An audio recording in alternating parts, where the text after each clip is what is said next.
Buenos días. Ánimo. Bueno, el día de hoy informar que se mantienen las pláticas en Washington para llegar a un acuerdo y que no se apliquen las medidas que se han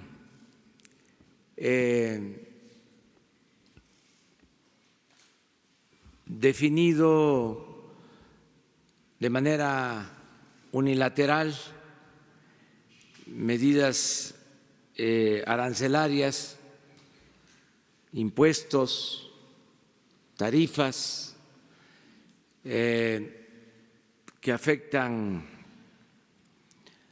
a quienes producen en México y venden sus mercancías en Estados Unidos. Se está dialogando hoy a las 10 de la mañana, continúan las pláticas y espero que se llegue a un acuerdo. Tengo confianza en que se llegue a un acuerdo para que no se apliquen estas medidas unilaterales a partir del lunes próximo, como lo ha expresado el presidente Donald Trump. Nosotros queremos tener una relación, lo reitero, de amistad con el pueblo y con el gobierno de Estados Unidos.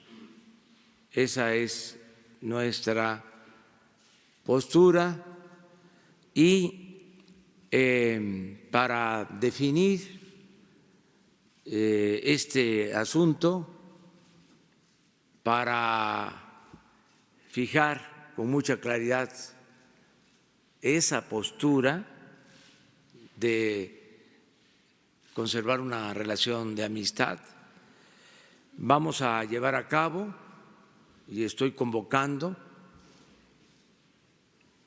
al pueblo de México, a todos los sectores, de todas las clases sociales, de todas las culturas, para un acto de unidad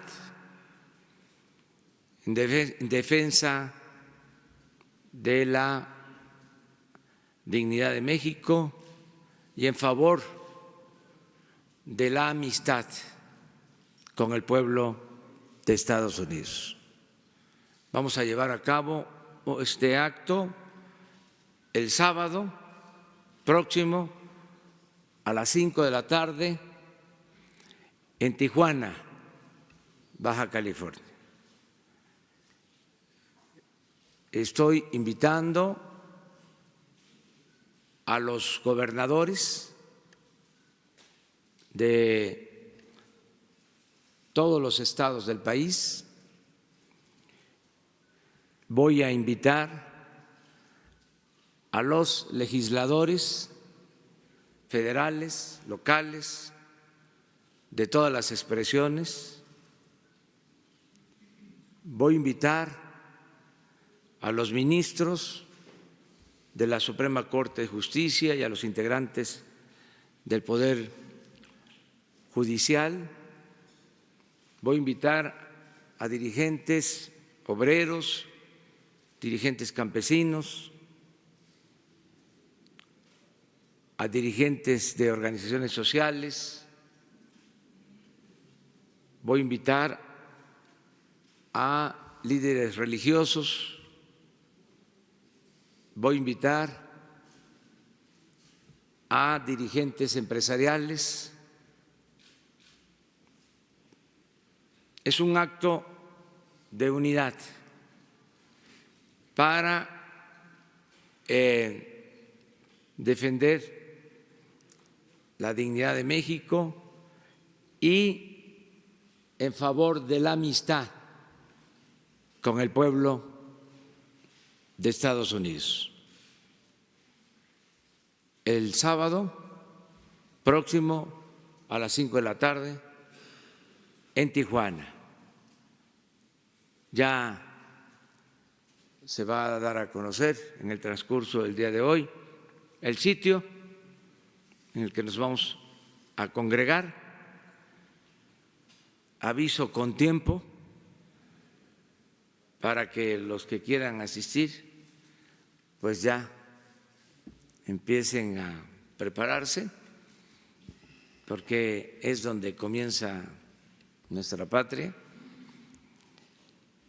y lleva tiempo el traslado a Tijuana, pero creo que van a participar de todo el país, ciudadanos de todo el país. Y ahí vamos a fijar nuestra postura, que, repito, se va a desenvolver, se va a expresar tomando en cuenta que deseamos tener una buena vecindad con Estados Unidos, pero al mismo tiempo defendiendo la dignidad de México. Queremos actuar con mucha prudencia, pero al mismo tiempo con firmeza en la defensa de nuestra soberanía. Se han portado muy bien las autoridades de Estados Unidos, el presidente Trump, porque no se han cerrado al diálogo. Y esperemos que el día de hoy se logre un acuerdo. De todas maneras, vamos a hacer el acto el sábado en Tijuana. Pues eso es lo que quería decirles, convocar a este acto de unidad con el propósito de defender la dignidad de México y la amistad con el pueblo de Estados Unidos. Que no se rompa la sagrada amistad que tenemos con el pueblo de Estados Unidos. Señor presidente,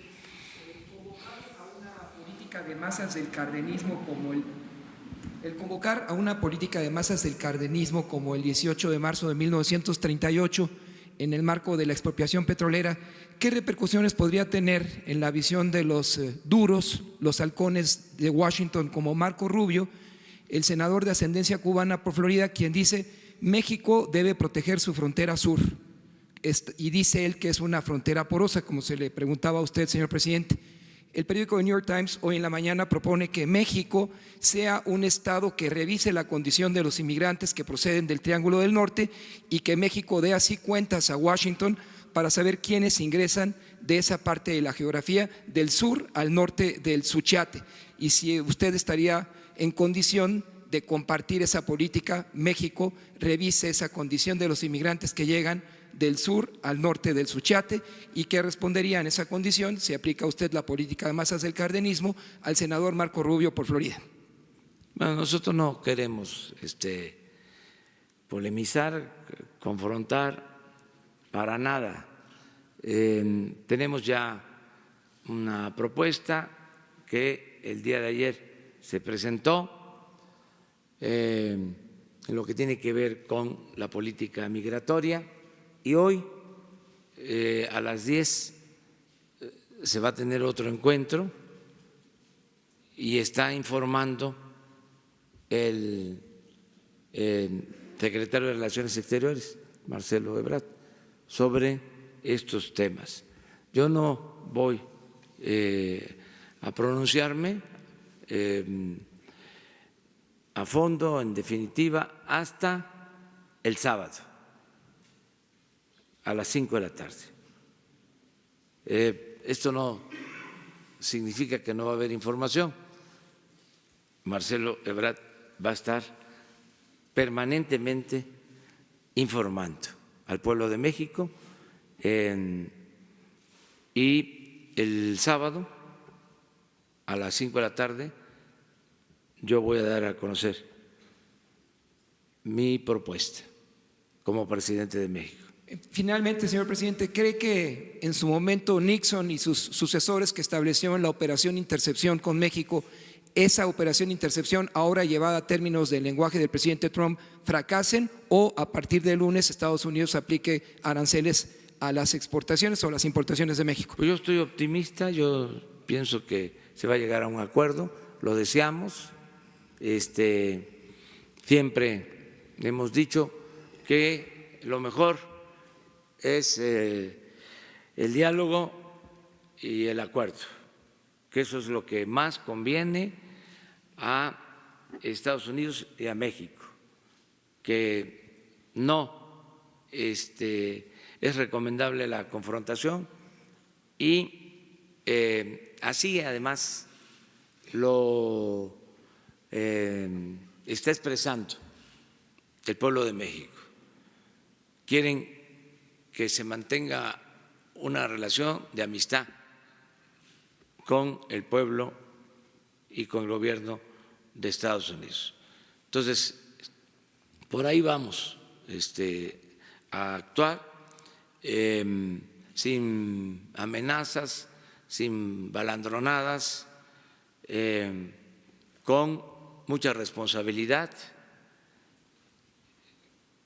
Tenemos que actuar de manera responsable y lo estamos haciendo. Entonces vamos a esperar qué sucede.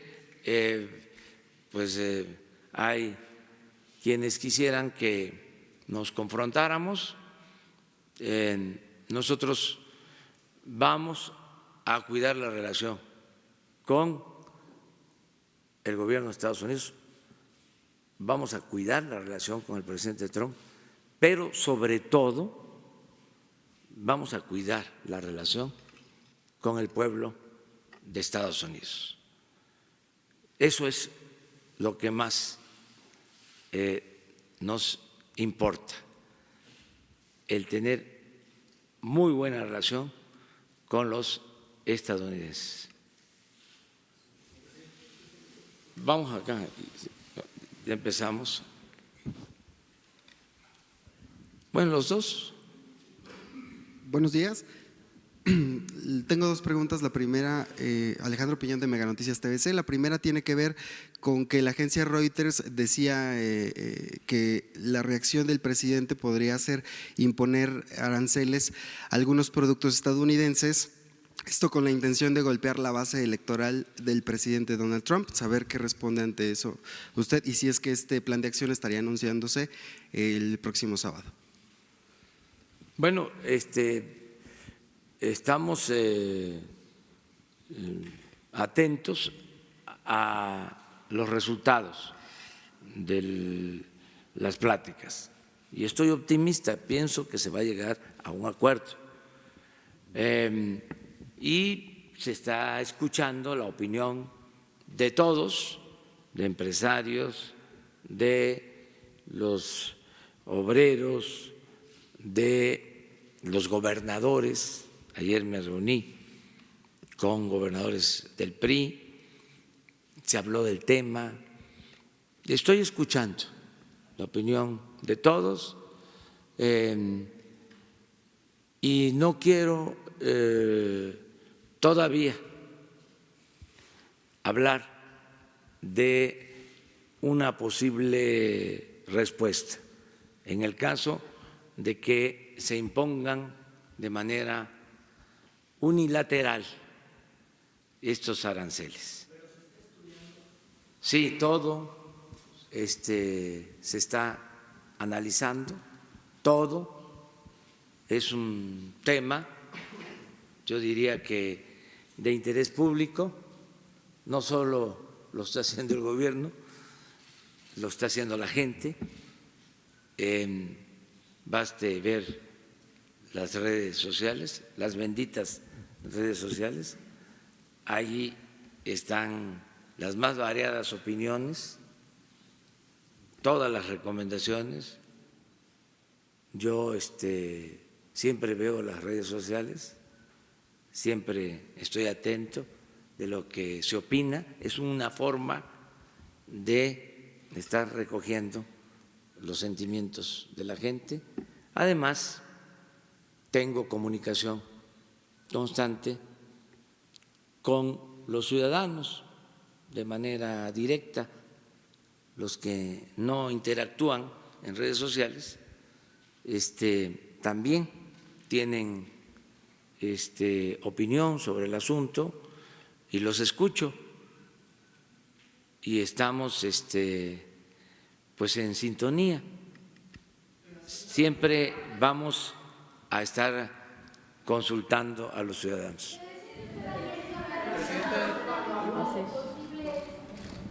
Perdón, presidente. Nada más, se decía que usted ayer había ya analizado una lista de posibles productos a los que sí podrían ustedes imponer aranceles en caso de que se llegue a esta medida. ¿Es así? ¿Ya tienen una lista de posibles productos con los que podrían ustedes responder con la misma medida? Se están viendo todas las opciones, pero la postura nuestra es el conservar, ante todo, la amistad con el pueblo de Estados Unidos. No confrontarnos.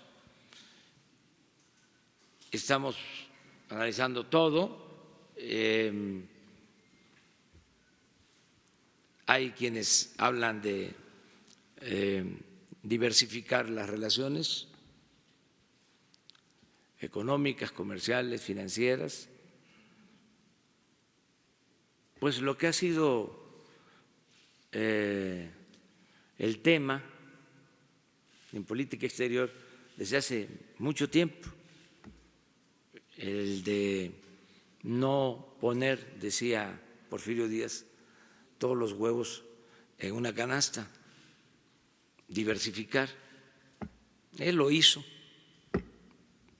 En ese entonces no solo había inversión estadounidense, había inversión de Inglaterra, de Francia, de España, mucha inversión europea. Hay estudios sobre eso, sobre cómo se fueron diversificando las relaciones durante ese periodo. Y es un tema que siempre se debate.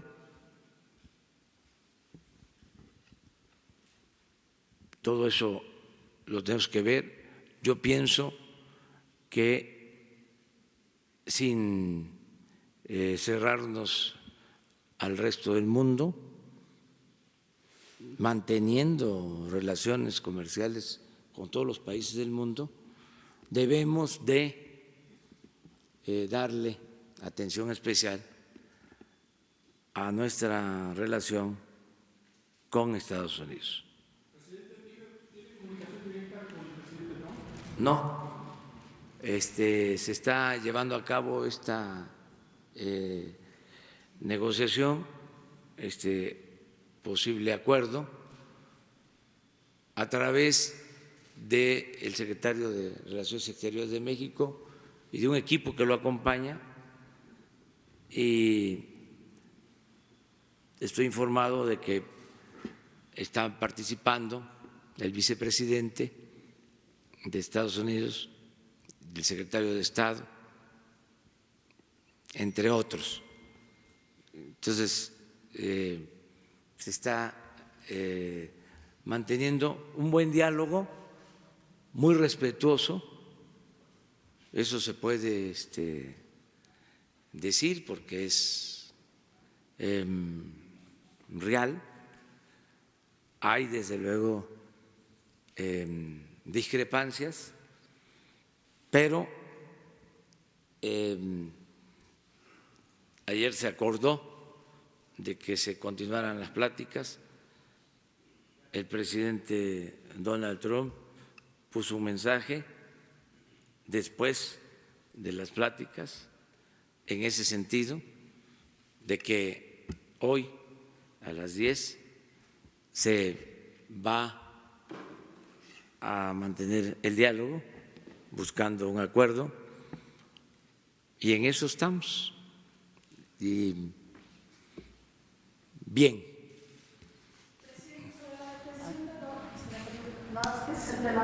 Sobre la detención de dos defensores migrantes, Cristóbal Sánchez e Irineo Mújica, si usted tiene la información de por qué fueron detenidos, porque al parecer incluso a uno de ellos no había ni siquiera una orden de aprehensión, si conoce este caso. Y por otro lado, también preguntarle si esto no es parte de los acuerdos con Estados Unidos y el endurecimiento de la política migratoria en el sur del país. Gracias. Bueno, lo segundo no tiene fundamento. Nosotros no actuamos así. Nosotros actuamos por principios, por ideales. O sea, no sé si existe órdenes de aprehensión, si existían órdenes de aprehensión. Lo que tengo información es de que fueron detenidos y que están en la Fiscalía General. Entonces, yo creo que la Fiscalía puede informarles sobre las causas, los motivos, básicamente, es lo que puedo comentar. Pero sí quiero dejar en claro que nosotros no actuamos por consigna ni perjudicamos a nadie para quedar bien con un gobierno extranjero. O sea, por encima de todo, nuestra dignidad. Buenos días.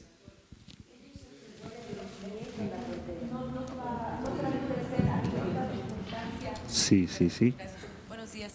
¿No se va a endurecer, tomar otro tipo de medidas, filtros de seguridad de cara a lo que puede pasar? Bueno, nosotros estamos ayudando, ya lo he dicho, es un problema que se origina fundamentalmente en Centroamérica, porque hay una crisis grave, económica, social, sobre todo en Honduras, y muchos hermanos centroamericanos se ven obligados a emigrar en busca de algo que mitigue su hambre, su pobreza, y también por la violencia. Entonces, eso hay que tenerlo presente. Por eso nuestra insistencia en que se atiendan las causas. Desde que comenzó la relación con el presidente Trump, la primer correspondencia con el presidente Trump fue una carta donde les expongo el problema y sugiero que se atiendan las causas, porque no es un asunto solo de medidas coercitivas. Se requiere atender el problema, lo que origina el problema. Entonces, la mayor parte del flujo migratorio tiene que ver con los países centroamericanos y en particular con Honduras. Entonces, nuestra propuesta es que se apoye a los pueblos de Centroamérica, que se impulsen las actividades productivas, que haya trabajo, que haya bienestar. Esa es nuestra propuesta principal. ¿Cuál es el límite de México para aceptar el ingreso, no solamente de migrantes centroamericanos, sino de todo el mundo? Ayer lo decía el propio Alfredo Harp, dice, no solamente vienen de Centroamérica, vienen de todas partes del mundo y el problema migratorio en México no es una broma. Esto por un lado, ¿cuál es el límite? ¿Cuántas personas puede aceptar México que vengan de otros países y que quieran llegar a Estados Unidos? Nosotros tenemos que aplicar nuestras leyes y evitar la migración ilegal. Ese es un planteamiento. Hacerlo respetando los derechos humanos.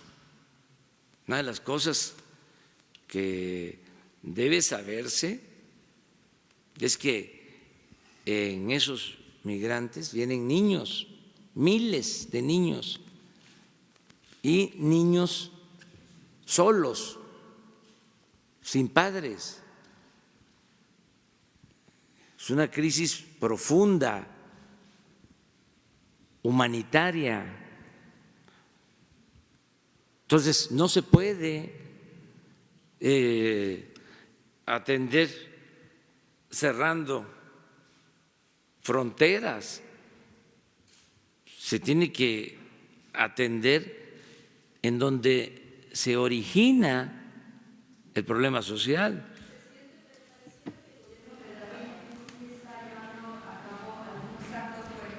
Ayer en Gómez Palacio Durango, pues se aseguró a 176 migrantes. Pareciera que con estas acciones el gobierno federal de alguna manera sí está respondiendo a bueno, pues las llamadas del presidente Donald Trump en torno al tema de detener los flujos migratorios. No se puede permitir que transiten por nuestro territorio de manera ilegal.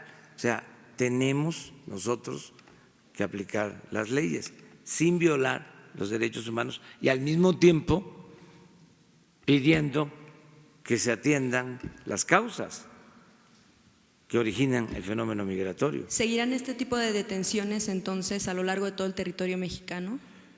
Acompañamientos para dar opciones de trabajo en nuestro país y acompañamiento de regreso a sus países de origen.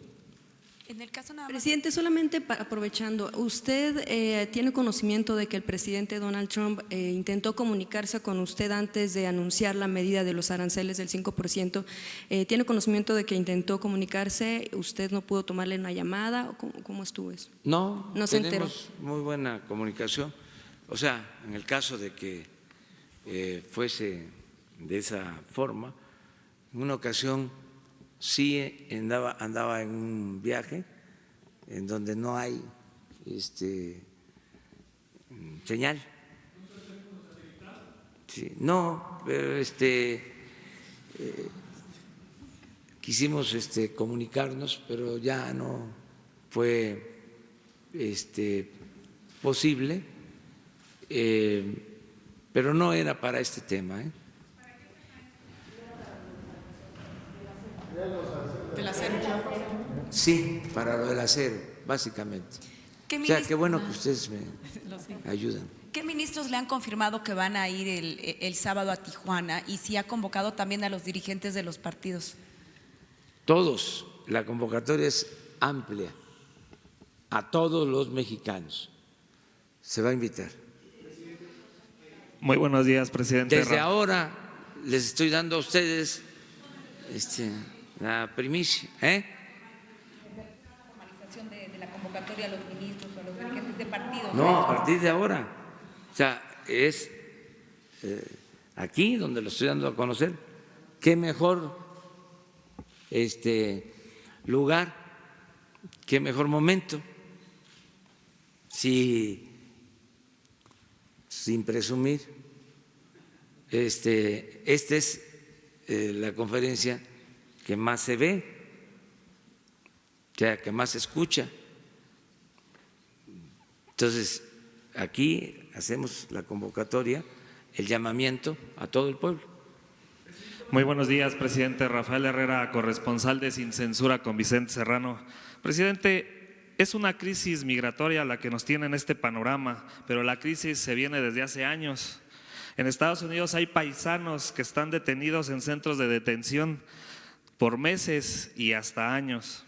Familias que son deportadas por estas deportaciones injustas. ¿No cree que es momento para que el fenómeno migratorio sea reconocido y se cree una Secretaría del Migrante o la Secretaría de Migración que desde un enfoque humano eleve el nivel de una Secretaría de Estado para este problema, presidente? Muchas gracias. Sí, hay que atender el problema, no crear aparatos burocráticos.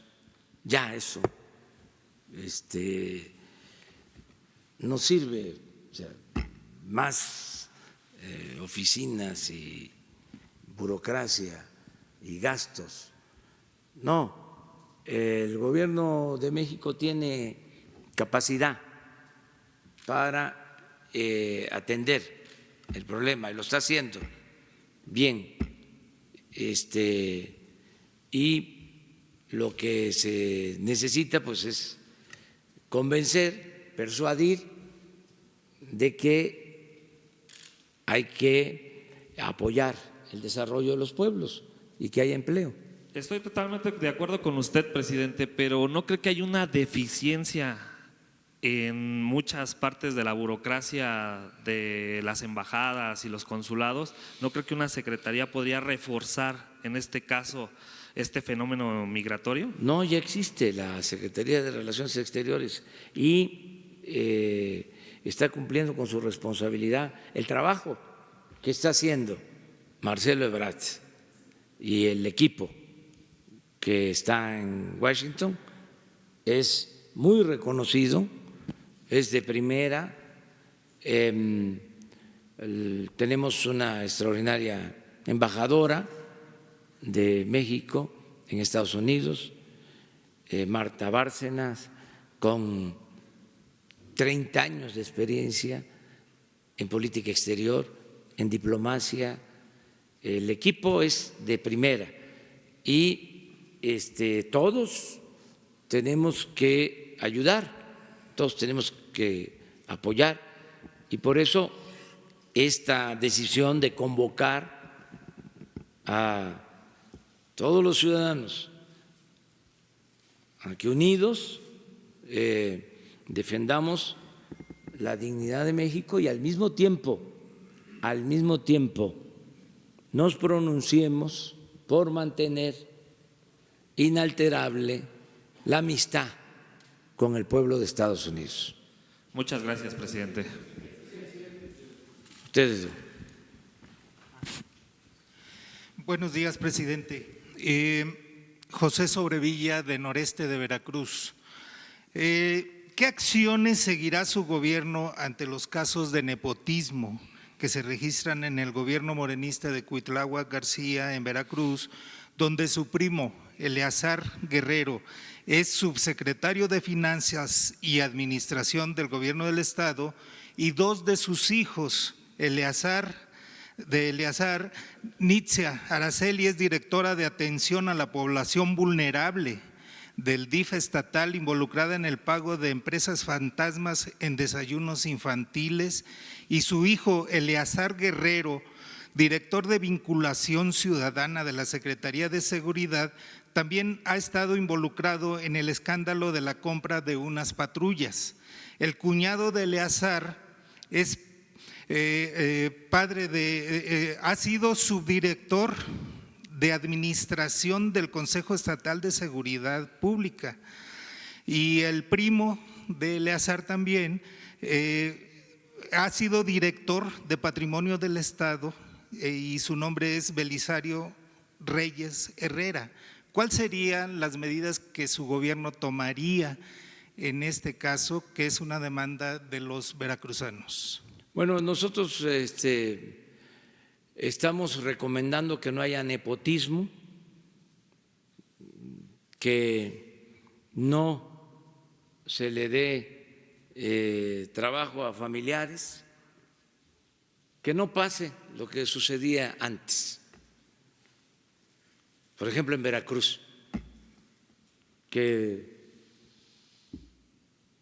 el papá era gobernador, el hijo presidente, el otro hijo senador.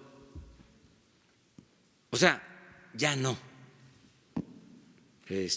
Basta de nepotismo. Pues que la autoridad competente actúe. Ya hizo la denuncia y estoy seguro que Cuitláhuac, que es un hombre honesto, íntegro, nada que ver con los gobernadores anteriores, va a tomar en cuenta tu planteamiento y tiene que dar una explicación. Buenos días, Alberto Rodríguez de CDP Noticias. Usted ha dicho en algunas ocasiones que México es un país racista, yo agregaría que es un país xenófobo. Con toda esta hervidumbre y la relación con Estados Unidos que nos está culpando de la migración centroamericana hacia su frontera sur, ¿no teme usted que si se impone ese arancel de 5% haya reacciones adversas contra la población hondureña en México? Estoy hablando de ataques a los albergues o cosas así. ¿No sería este un buen momento para pedirle a la población que mantuviéramos la calma, que no hubiera, que la cordura fuera lo que prevaleciera? Es muy bueno tu planteamiento, pero el pueblo de México es muy solidario y nosotros vamos a seguir insistiendo que por encima de las fronteras está la justicia y la fraternidad universal. Nosotros no podemos condenar a quienes por hambre, por necesidad, optan por migrar. No lo hacen por gusto, lo hacen por necesidad. Nadie deja a su pueblo por gusto, a sus familiares, sus culturas. La gente se echa a andar porque busca mejores condiciones de vida y también protegerse. Esa es la historia de la migración. Entonces, los mexicanos somos muy solidarios. Nosotros, en el caso de los migrantes centroamericanos, nuestros hermanos migrantes centroamericanos, estamos dando opciones de trabajo en Chiapas, en Tabasco, en Veracruz, porque tenemos manera de hacerlo. Hay muchísimos centroamericanos trabajando en Chiapas y tenemos forma de apoyar. Lo que no consideramos como opción, como alternativa, es el uso de la fuerza. Eso no. Tenemos que buscar que haya más crecimiento económico, que haya bienestar. ¿Por qué es el sur de nuestro continente? Porque en el norte hay más crecimiento económico, hay más empleos, hay más bienestar. Vean cómo ha sido el comportamiento en los últimos años, en los últimos tiempos en nuestro país en materia de crecimiento económico, donde ha habido crecimiento en el norte, en el Bajío, en el centro, donde no ha habido crecimiento económico en décadas, en el sur, en el sureste.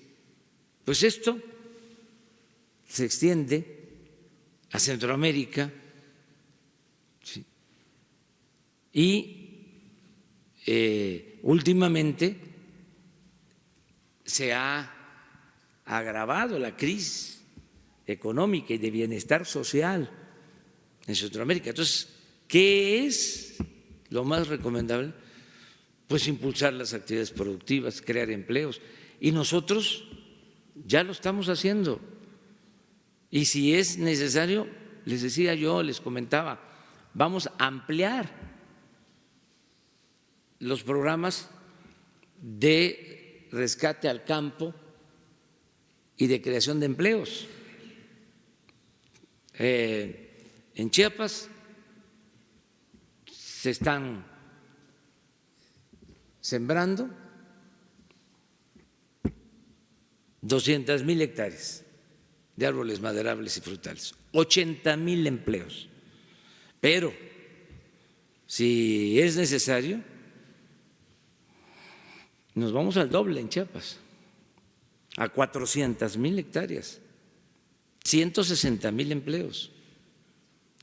Claro, se requiere, pero ya tenemos en marcha el programa, ya se ha definido el método de trabajo, se requiere pues ampliar la superficie de viveros, producir millones de plantas más, pero tenemos manera de hacerlo con el ejército. Ellos tienen viveros, con ellos se están produciendo las plantas y tenemos posibilidad de ampliar, y también en viveros comunitarios, y la gente está participando, y otras acciones. Ya empezamos a entregar apoyos a productores de café, a productores de caña. Está en marcha la construcción de caminos con uso intensivo de mano de obra en Oaxaca. Si es necesario, vamos a llevar a cabo un programa emergente para fortalecer la industria de la construcción, que tiene pues un efecto multiplicador. Se hacen las obras, se generan empleos, se reactiva la economía. O sea, nosotros sabemos cómo crear empleos, que haya bienestar en México, y de esa manera lograr la paz y la tranquilidad. Una segunda pregunta, presidente.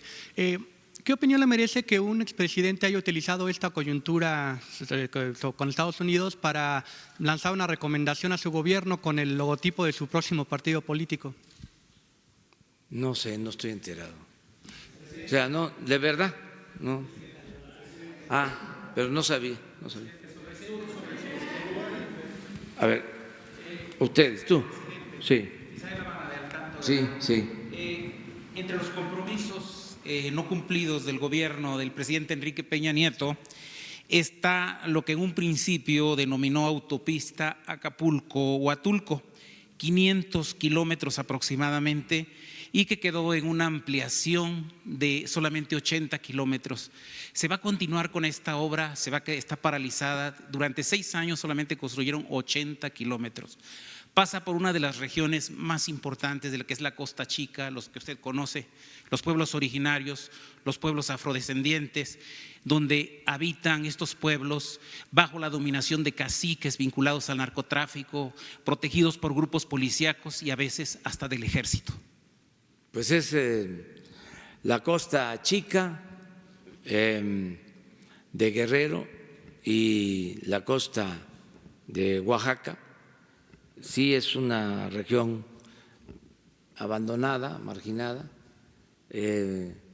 Cuaji y todos esos pueblos que los conozco muy bien, afroamericanos, parte de una de las culturas más importantes de nuestro país. Sí conozco la región, vamos a ver cómo quedó el proyecto. Es de las obras inconclusas, de muchas obras inconclusas. En algunos casos se les está dando continuidad, en otros casos pues estamos esperando porque también depende de los recursos, de los fondos que se tengan. Lo que sí puedo comentarles que en esa región se va a aplicar el programa Sembrando Vida, precisamente. O sea, es buena información o buena noticia para los guerrerenses de la Costa Chica, de que vamos a aplicar ahí el programa Sembrando Vida y ahí también se está apoyando ya a los productores de café de la sierra y ya empezó la distribución del fertilizante a los productores de Guerrero. Es una inversión de alrededor de 500 millones de pesos. Se va a entregar a todos los productores el fertilizante de manera gratuita. Ya empezaron a llegar trailers a la montaña, a Tlapa, con fertilizante. Hemos tenido algunos problemas de detención de los carros y de personas. Yo aprovecho para pedirle a todos los guerrerenses que nos ayuden, porque este programa de fertilizantes que fue solicitado por el gobernador de Guerrero, que nosotros respondimos para que todos los productores de Guerrero tengan fertilizante. Estamos buscando también que sea fertilizante que no afecte el suelo, que no degrade el suelo, pues que se pueda aplicar, porque esto va a significar mejorar la producción de alimentos en uno de los estados más pobres de México, el estado de Guerrero, que tanto ha aportado a nuestra nación. No se podría escribir la historia de México sin Guerrero. Entonces, vamos a ver lo del camino, de la carretera, en qué estado está y te informamos.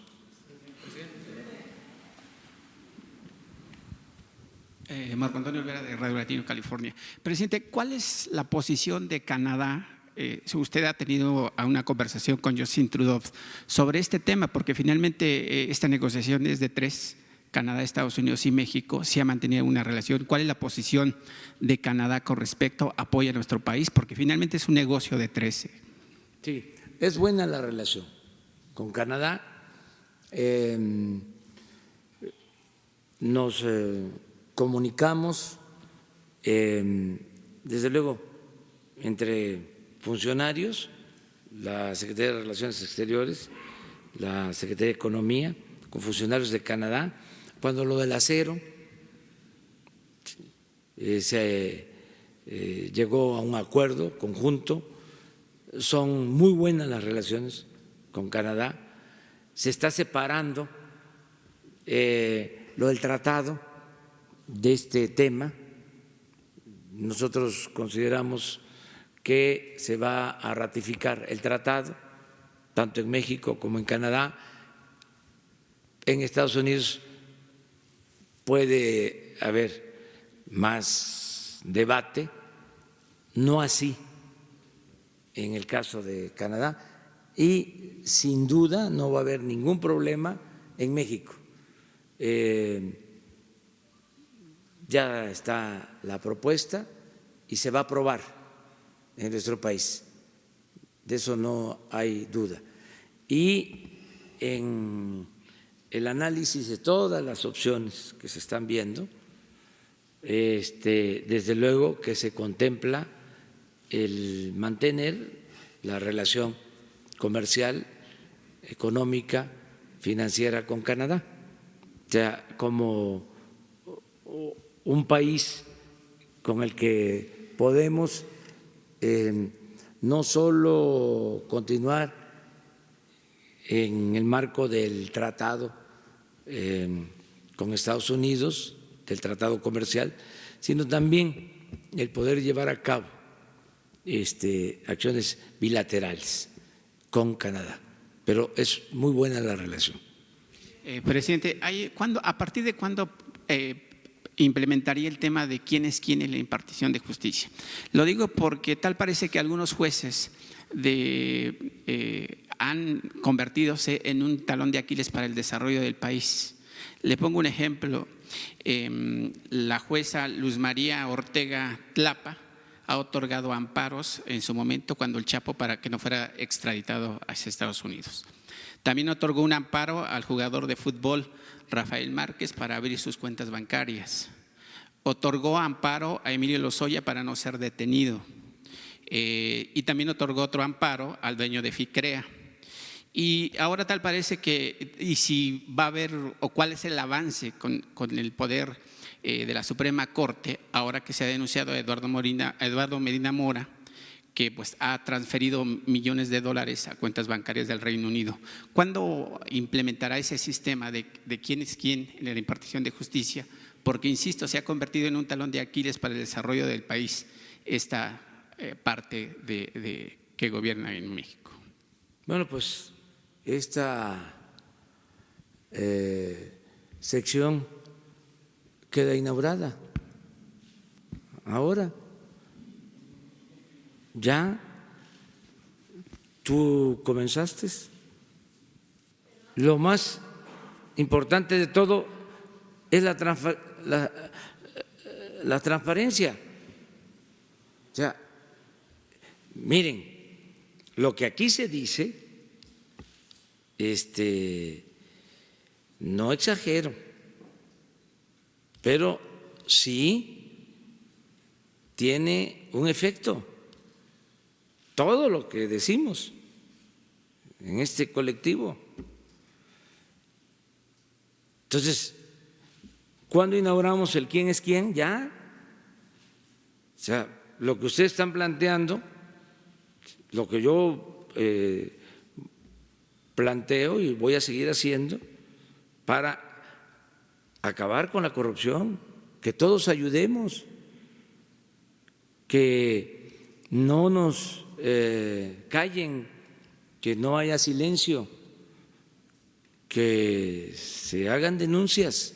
Esa es una forma de actuar, y que si se hace una denuncia y se solicita las pruebas y nos corresponde a nosotros presentarlas, y no hay un problema por lo que llaman el debido proceso, nosotros presentamos pruebas.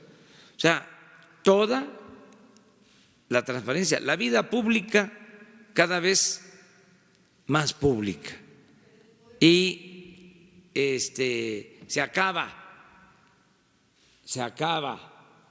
ya no hay posibilidad de aplicar la máxima de que no se puede tocar al intocable. Eso es lo que hay que buscar, la manera de que cualquier denuncia vaya acompañada de pruebas y que se tengan elementos y donde… Él no presentó ninguna prueba. ¿Cómo? Si es un tribunal mediático, como han acusado a los opositores. No, es transparencia, que es una regla de oro de la democracia. Él llega sin pruebas, nada más a decirlo. Él está planteando algo, ¿sí?, que es de dominio público, creo yo. ¿No salió esta información en los medios? Sí salió, presidente. Hoy lo trae el Universal, lo de Medina Mora, y lo de la jueza también se publicó. Claro, falta las pruebas y falta que se presenten las denuncias. Lo que corresponde a nosotros, cada vez que nos llega información, lo que hacemos es que presentamos denuncia. Cada vez que tenemos pruebas, se presentan denuncias. ¿Hay indicios? Y ya de alguna manera se está prejuzgando. En algún momento, presidente, usted dijo con respecto que de alguna la información así, si no mancha de alguna manera artista. En ese sentido. Pero si hay pruebas y no se afecta el proceso judicial, el debido proceso, pues ni modo que no hablemos de estos temas. Pero esto vulnera. Nada más una acusación al ICEBA. Estados Unidos está denunciando a Medina Mora. ¿Qué opinión tiene usted respecto a que Estados Unidos es el que le está dando seguimiento al caso? Bueno, pues si hay esa denuncia, seguramente va a llegar para que se presente, en este caso, a la Fiscalía General o al Consejo de la Judicatura. Por parte del gobierno mexicano no hay datos de presunción en contra de Medina Mora. Hay información del gobierno de Estados Unidos. ¿Ya se las notificaron a ustedes? A inteligencia financiera. ¿De cuánto Pero eso no significa que sea culpable. Son indicios. ¿De cuándo datan esos indicios o esa evidencia? Hay que ver si no afecta el debido proceso. Porque él participó en sexenios pasados. Ahora es una información que tiene la Oficina de Inteligencia Financiera, solicitada y aportada por el gobierno de Estados Unidos. ¿Tendría que comparecer de manera propia el ministro a partir de lo que usted está diciendo? Siempre y cuando haya denuncia. O sea, si no hay denuncia, pues no. Pero nada más en el caso de nosotros, exacto, me refiero a eso. En el caso de nosotros, la actitud, el criterio es que todo lo que nos llega de lavado de dinero o enriquecimiento ilícito, todo se canaliza a la Fiscalía General. ¿Sabe si ya lo citaron? Si se considera, se presenta denuncia. ¿Todavía no hay denuncia como tal? No tengo la información si la Oficina de Inteligencia Financiera ya elaboró la denuncia. Lo que sí les puedo decir es que la instrucción que tiene Santiago Nieto es que todo lo que llegue a esa oficina con pruebas, además cuando se trata de los convenios internacionales sobre lavado de dinero, todo se tiene que presentar a la Fiscalía General. No quedarnos con nada, no guardar absolutamente nada. No, fue un aviso, una información del gobierno de Estados Unidos. ¿La Unidad de Inteligencia Financiera tiene planeado actuar de oficio? Siempre se actúa, en todos los casos. O sea, no hay un solo caso en que no se presente una denuncia. O sea, ya es no se guarda nada, no se tapa nada, no hay impunidad para nadie. Eso no significa que sean culpables, es nada más un criterio que ya definimos. Y la información pues se entrega si no afecta el debido proceso. Ahora, yo sí defiendo el que sin afectar la dignidad de las personas, estos casos se ventilen. Es que lo peor de todo, el colmo en el periodo neoliberal que tiene como característica la corrupción, es que no se perdía ni siquiera la respetabilidad. ¿Quiénes eran los ladrones? ¿Quiénes eran los corruptos? Los que se robaban una bolsa en el mercado, el que pedía mordidas. Me acuerdo que hacían estudios de la transparencia para ver el grado de corrupción en un país y ponían carteras en distintos sitios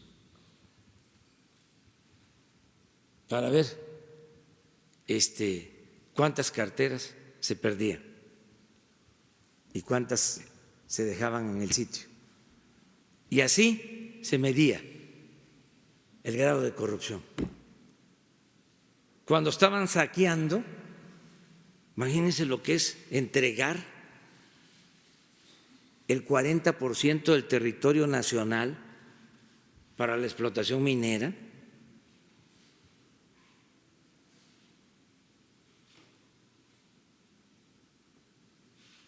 Y eso se veía normal, o los contratos leoninos, y no pasaba nada. Entonces, ya basta de simulación. Es lo mismo con los impuestos. Ahí estaban, dale y dale, que había que cobrarle impuesto al viene, al que se busca la vida en la calle como puede, porque no tiene opciones, porque no tiene alternativas para darle de comer a sus hijos, y los grandes sin pagar impuestos. Y cuando pagaban impuestos se les devolvía. ¿Por qué esa hipocresía? No, para acabar con la corrupción, que es lo que más ha dañado a México. Nada ha dañado más a México que la deshonestidad de los gobernantes. Esa es la causa principal de la desigualdad económica y social, de la desigualdad monstruosa que hay en nuestro país. Bueno, para acabar con eso, pues se requiere denunciar y sí, estigmatizar al corrupto.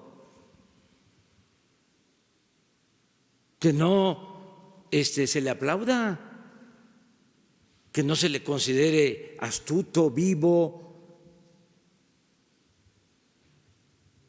sino deshonesto, que no sea ejemplo a seguir. Siempre digo que antes, en algunos casos, se les decía a los hijos: estudia para que cuando seas grande seas como don fulano, un reverendo ladrón. Esto tiene que cambiar. Claro, que haya pruebas. Yo por eso estoy a favor del debate y de la crítica. Imagínense cuántas cosas dicen de mí y pues está permitido. Además que antes nada más era mensaje en un sentido y ahora es de ida y vuelta. Pero ¿cómo saber si esa denuncia no trae un interés económico o político detrás de las denuncias? Pues ya por eso está la autoridad competente y hay que tener confianza en la Fiscalía General y también confiar en que nosotros no tenemos enemigos ni queremos tenerlos y no hay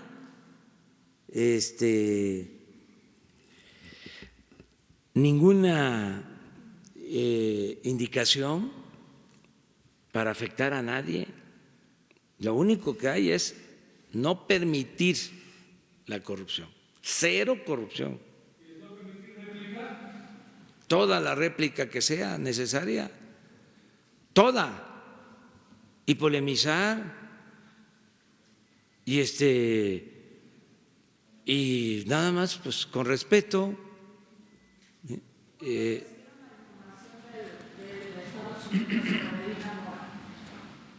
Yo creo que hace ya algún tiempo,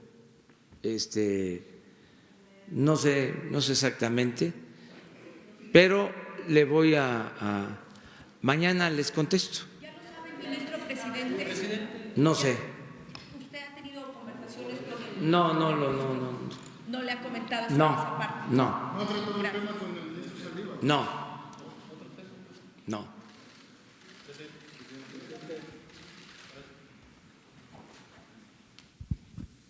Buenos días, presidente. Muchas gracias. Soy Paul Velázquez de Los Mochis. Ni uno más, ni un corrupto más en gobierno. Con relación a su reunión del día de ayer con gobernadores emanados del PRI, ¿cuál fue el resultado de la reunión y si se pudieron tocar temas particulares? Por ejemplo, Sinaloa es conocido como el granero de México. Hay una incertidumbre, sobre todo en esta semana se termina la trilla de maíz y el sector agrícola se preocupa por los apoyos, el precio de garantía, los costos de bodega y sobre todo si el gobierno federal emitirá los apoyos a tiempo y no pase como pasaba en los gobiernos pasados. ¿Tuvo oportunidad el gobernador de Sinaloa, Quirino Ordaz Coppel, de plantearle la preocupación de los sinaloenses? No hablamos de eso.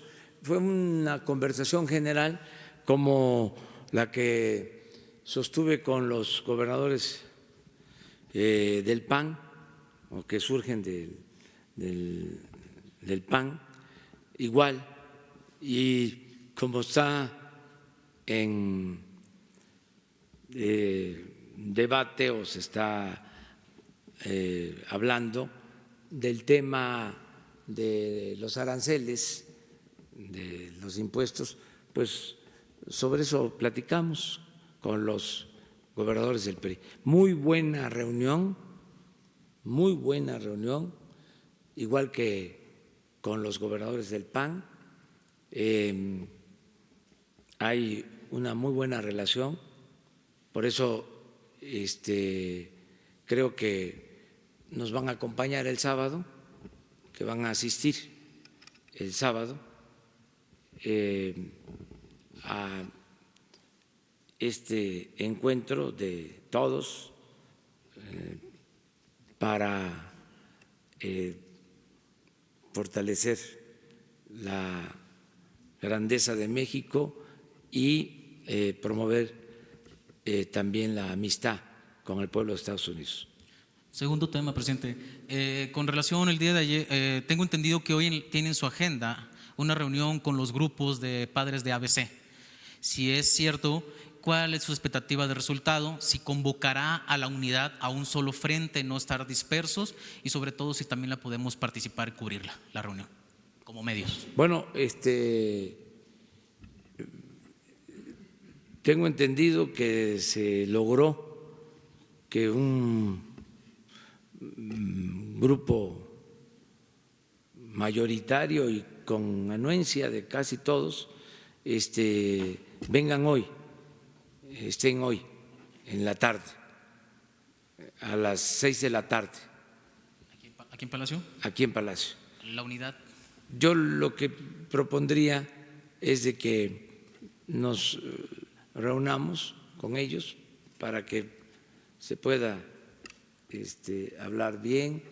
Esto es sin espectáculo, cuidar eso, y luego, si ellos lo deciden, hablar con ustedes. Muchas gracias, presidente. Los dos. Muy buenos días. Luis Flores, del noticiario El Agro del Estado de Guerrero. ¿Del Estado de? Guerrero. Sí. El 9 de febrero de este año, usted en Ciudad Altamirano dio el banderazo de arranque, si vale el término, del Programa Nacional de Fertilizante. Ahí dio a conocer fertilizante gratuito para el Estado de Guerrero como un programa piloto. Este programa de fertilizante del Estado de Guerrero, de apoyo del gobierno del Estado para el estímulo a los productores y que se radiquen en estas tierras, viene de hace 24 años. Los últimos 3 años ya están dando de manera gratuita el gobierno del Estado. Y usted decidió el 9 de febrero asumir esa responsabilidad como gobierno federal para apoyar a los productores. La gente recibió con buen ánimo. Sin embargo, a las 2 o 3 semanas, llegó el señor secretario de Agricultura Villalobos con su representante o con el director de fertilizantes, el señor ingeniero Gay François, y anunciaron que no solamente iba a ser el fertilizante gratuito, sino también semilla de maíz mejorado y también biofertilizante. Cuesta aproximadamente todo este programa 1.300 millones de pesos. Resulta que los productores de alto rendimiento, de mediano rendimiento y de bajo rendimiento no saben del maíz mejorado porque no ha habido parcelas demostrativas, porque esta semilla mejorada, entre comillas, pues nadie la conoce, no está certificada, no está en el precio de informes de las semillas del Servicio Nacional de Inspección y Certificación de Semillas. Y si hacemos cuentas, dicen que les van a dar un bulto de semilla por productor. Y si hacemos cuentas, saldrían 400 millones de pesos, que ha sido un fracaso en anteriores administraciones, precisamente por improvisar, por no hacer parcelas demostrativas. Lo mismo sucede con el biofertilizante, que son otros 100 millones de pesos. Entonces, de los 1.300 millones de pesos, 500 millones de pesos se van a echar a perder o se van a perder. ¿Qué hicieron con el maíz regalado o ofertado en anteriores administraciones? En lo particular con Seferino Torreblanca Galindo, pues no la utilizaron, le dieron a los marranos o la tiraron. Que no vaya a ocurrir lo mismo con este señor. El señor, su delegado en Guerrero, Pablo Amílcar Sandoval, cuando usted anunció este programa, dijo que se iba a hacer una asamblea en todos los ejidos para certificar que realmente fueran los productores los que recibieran el fertilizante y que había corrupción. Entonces, se había registrado en el gobierno del Estado 380,000 productores. Y después resulta que a las semanas dice el señor delegado que eran 401,000. Ahora, no que había corrupción. Y después hoy Ustedes ven la página de la SADER y no están las listas de los productores, no están las listas de las asambleas. Señor, la Secretaría de la Función Pública tendrá que revisar esto. Aquí están las pruebas, porque si nosotros vemos los precios, los rangos de precios son entre 600 y 1,000 pesos por kilo del maíz mejorado certificado. Y sin embargo están facturando a 1,235 pesos. Entonces, fíjense que la Secretaría de la Función Pública va a tener que revisar a su hermano, que es el delegado en Guerrero, Pablo Amílcar Sandoval. No sé si habrá interés de por medio, familiares, no sé, pero el señor delegado Pablo Amílcar Sandoval y el señor François, el ingeniero Gay François, que es del Programa Nacional de Fertilizantes, jamás han informado en detalle como usted lo hace aquí. El 23 de enero de este año que yo vine, se le había dicho del fertilizante que usted había ofrecido, le había hecho recuerdo, incluso habíamos hablado del Plan Nacional. Le había dicho que había que tener cuidado. El retraso es de 30, nada más se ha entregado el 30% de fertilizantes, señor. Y ya estamos en las lluvias. Imagínense, una semilla que no está certificada, que no garantiza la germinación, se le va a poner fertilizante y se le va a poner biofertilizante y no germina, ¿dónde queda? Y lo decimos con mucho realismo, la mano de obra. La tristeza, los productores de no ver la producción. Entonces, señor presidente, le ruego de la manera más atenta que usted instruya a quien debe ser, seguramente la Secretaría de Función Pública, que le informen correctamente, porque lo que le estoy diciendo que no quieren la semilla son precisamente el presidente del Colegio de Ingenieros Agrónomos del Estado de Guerrero, que presentó que también es presidente de la Comisión de Agricultura del Consejo de Desarrollo Rural Guerrerense, que es un colegiado donde participan productores, instituciones, academias, investigadores científicos. Entonces, no se trata de grillar, ni tampoco se trata de afectar a alguien en lo particular. Ojalá que no me manden patear como lo hicieron después que yo vine con usted el 23 de enero de este año. Muchas gracias, señor presidente. No, tú tienes toda la libertad de expresarte, de manifestarte. Mira, vamos a pedir un informe y mañana que esté aquí el secretario de Agricultura para informarles. Yo no descarto lo que tú dices, solo dejo de manifiesto que hasta en esto de los fertilizantes habían intereses creados políticos que vendían fertilizante en Guerrero, y que ahora pues se decide entregar los fertilizantes desde el gobierno federal y seguramente pues no les convino, pero tienes todo el derecho de expresar tu inconformidad y mañana el secretario de Agricultura va a dar a conocer un informe aquí a todos y desde luego a los guerrerenses, que es lo que más nos importa en este caso.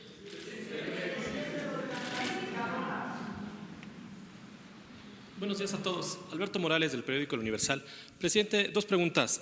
Primero, conocer su opinión sobre la decisión de las calificadoras Moody's y Fitch de otra vez lanzar a la baja lo que tiene que ver la deuda soberana y también la confianza crediticia.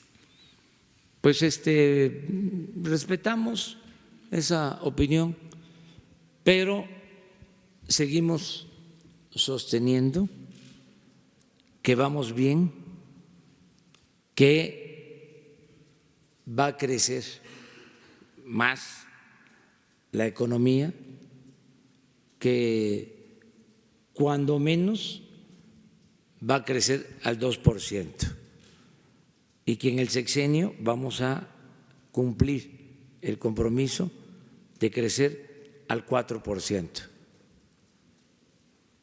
Y que, con todo respeto, la falla que tienen las calificadoras y los expertos en materia financiera es de que aplican la misma metodología de hace más de 3 décadas. Es la metodología que se utilizó durante el periodo neoliberal, que no tomaba en cuenta, en palabras tecnocráticas, la variable corrupción. Entonces, por eso sus pronósticos no resultan, no van a tener éxito. Pero a las pruebas me remito. Pero ¿no le preocupa a su gobierno, sobre todo en este contexto de Para nada, porque negociación mediante el amago de Donald Trump? No, porque nosotros no vamos a contratar deuda,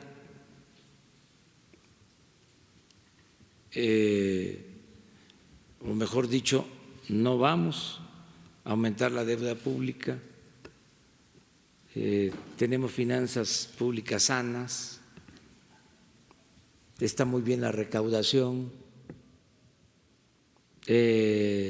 vamos bien en el ejercicio del presupuesto, no tenemos problema de inflación, a pesar de que está lloviendo fuerte y ya parará, diría mi paisano Chicoche. A pesar de eso, el peso está resistiendo. Entonces, vamos bien y de buenas. Eso es lo que puedo decirle a la gente, porque cada vez hay más trabajo,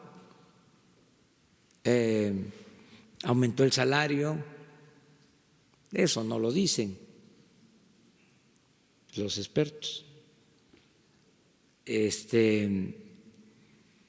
Hay más bienestar. Tenemos todavía asignaturas pendientes, pero estamos trabajando. Presidente, mi segunda pregunta sería: en el Universal se ha documentado en estos últimos días que hay una empresa gastronómica que se llama Pigudi, que pues está haciendo contratos con la actual administración para pues viandas de tipo gourmet, jamón serrano, agua mineral francesa. Le quiero preguntar dónde quedó la austeridad republicana. Pero yo no sé quién está comprando. Nacional Financiera y Conacit. Puede ser. Entonces se va a revisar para que no se compren esos alimentos caros. Eso se va a revisar.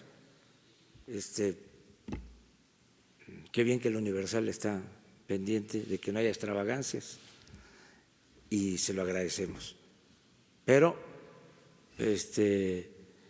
hay que revisar eso y si se cayó en una responsabilidad, que se castigue a quienes incumplen con las medidas de austeridad que tenemos establecidas. A ver, él. Sí, señor presidente, buenos días a todos. Trataré de ser muy breve. Como bien señala usted, una confrontación no es buena, menos con Estados Unidos, dada la teoría de comercio internacional, que somos un país chico y ellos un país grande. Ahora, como bien sabemos, el ingreso es consumo más inversión más gasto, más X menos M, que es el sector externo. Bien señala usted que fortalecer el consumo interno, que favorecer la inversión, que racionalizar el gasto prudentemente, las finanzas públicas, la exportación y la importación, ahí está la clave. Y aquí tenemos una reflexión que queremos someter a su distinguida consideración en materia de una fórmula para mitigar el efecto negativo de este inusitado incremento del 5 al 20% de arancel, que se podría traducir o multiplicar por 8, porque hay tarifas arancelarias que cruzan la frontera en el sector automotriz hasta 8 veces. Para mitigar el efecto sería la clave, salvo su mejor opinión, dar valor agregado al comercio internacional. El valor agregado y el contenido regional no ha crecido. El comercio ha crecido, pero poco ha favorecido a la población. Hay una figura, señor presidente, que queremos someter ante su distinguida consideración en materia de un fenómeno que se da en todo el mundo. 2.500 casos hay de éxito y responsabilidad directa en incrementar el ingreso per cápita y detonar el crecimiento. Se llaman Free Trade Areas, Free Trade Zones, Strategic Export Areas, Strategic Processing Zones, o recintos fiscalizados o zonas francas. Hay 2.500 casos en el mundo de éxito, Estados Unidos tiene 200, Vietnam tiene 32 en el TPP y nosotros no tenemos uno solo. Tenemos 3.000, son 12 puntos, voy a ir muy rápido en ellos, señor presidente, y gracias por su bondad de permitirme expresarlos. Una política inteligente de sustitución de importaciones no está peleada con el éxito, al contrario, hay que ver el caso de Corea. Corea tenía $80 de ingreso per cápita y hoy tiene $30,000 de ingreso per cápita 60 años después. A 20 años de maquiladora absorbió toda la tecnología y se diversificó en los sectores estratégicos. México tiene más de 60 años ya, de la primera maquiladora en el 65 en Ciudad Juárez, de la RCA, y no hemos aumentado ni absorbido tecnología ninguna. Puede obviar la parte de innovación tecnológica y de inversión en educación y en desarrollo tecnológico, que a usted le queda muy claro, de acuerdo. Ahora, cabe observar que en el plan de desarrollo que está en revisión ahorita, no viene la figura de recinto fiscalizado estratégico. Había que documentar que hay 2.000, es responsable por la industrialización rápida de las regiones del norte de China, de Corea, de Singapur, de Tailandia, de Malasia, de Italia, de Irlanda, de España, etcétera. Pero bueno, la política nacional de sustitución de importaciones, los proyectos estratégicos regionales, como bien lo señala usted y lo está tratando de hacer en el sur y en el sureste atinadamente, estos proyectos, no hay un inventario de proyectos estratégicos en base a la vocación de cada región y subregión, a las ventajas competitivas. Ahora, ya muy rápidamente, la incorporación de las pymes, que es nula en el comercio internacional, es clave en el éxito de la industrialización y de expandir, incrementar la tasa de crecimiento. como usted bien lo sabe, la ley de Ocon lo señala, la elasticidad de ingresos de la demanda de trabajo. Si no crecemos al 6.5, no podemos generar el 1.200.000 empleos que demanda nuestra pirámide poblacional en materia de los jóvenes que salen de primer ingreso. Y en eso le felicitamos por el esfuerzo que se hace de canalizar a los jóvenes, pero creo que es el crecimiento económico, incluso del 4%, que ya es bastante, porque después de cómo está completamente desmantelado el sector productivo, porque no hubo política industrial desde 30 años, y decían que la mejor política industrial era que no hubiera.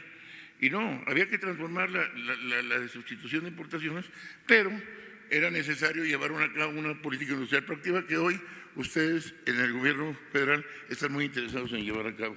Pero bueno, ya nada más para terminar, pues la diversificación de la inversión extranjera directa, el fortalecimiento del mercado interno, que a usted le queda muy claro. La política espejo en la frontera es muy importante.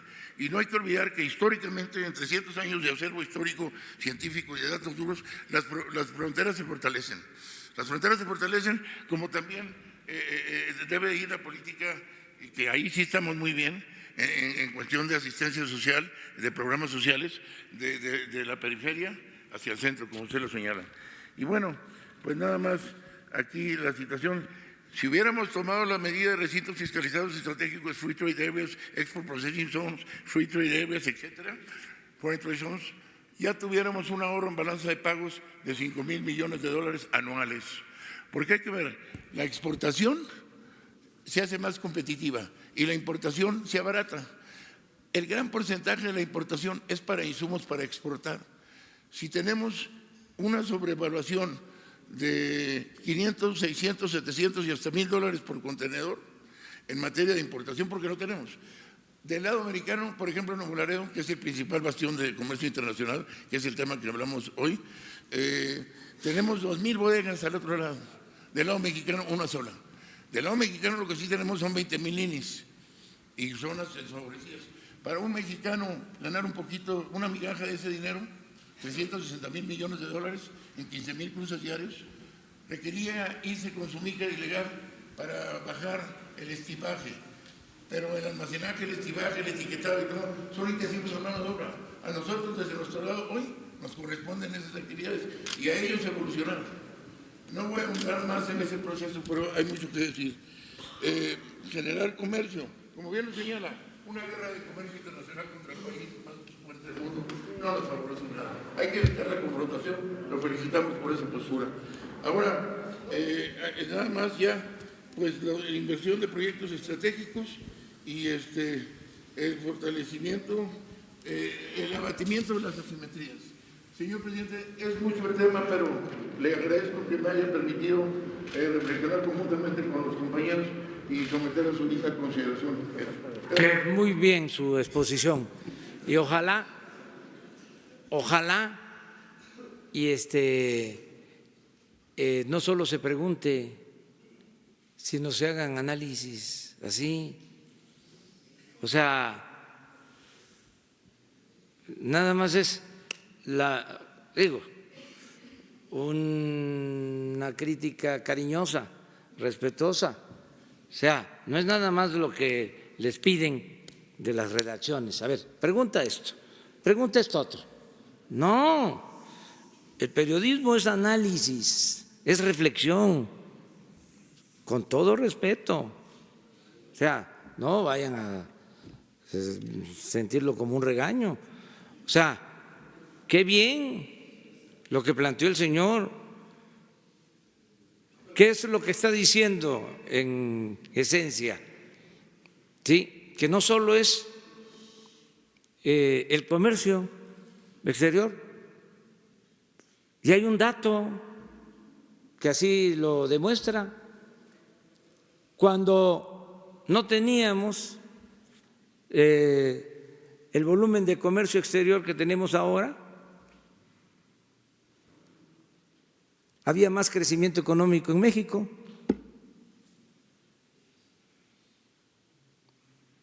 Eso es lo que en esencia plantea. O sea, no descartar el fortalecimiento del mercado interno.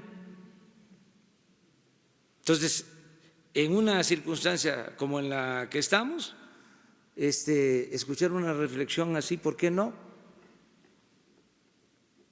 Vamos a estarnos viendo mañana,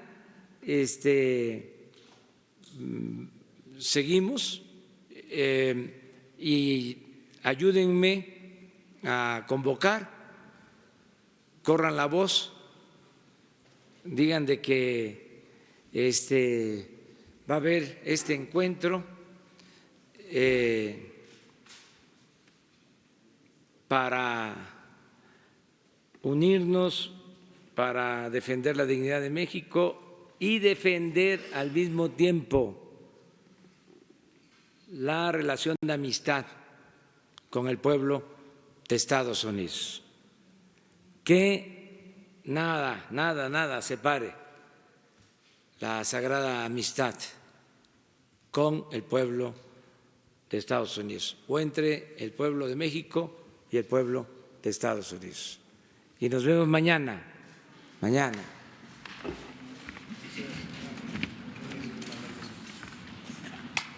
Sí, buenos días. Nada, para informarles que va a haber una conferencia de prensa ahorita de la Secretaría de Salud, del secretario de Salud.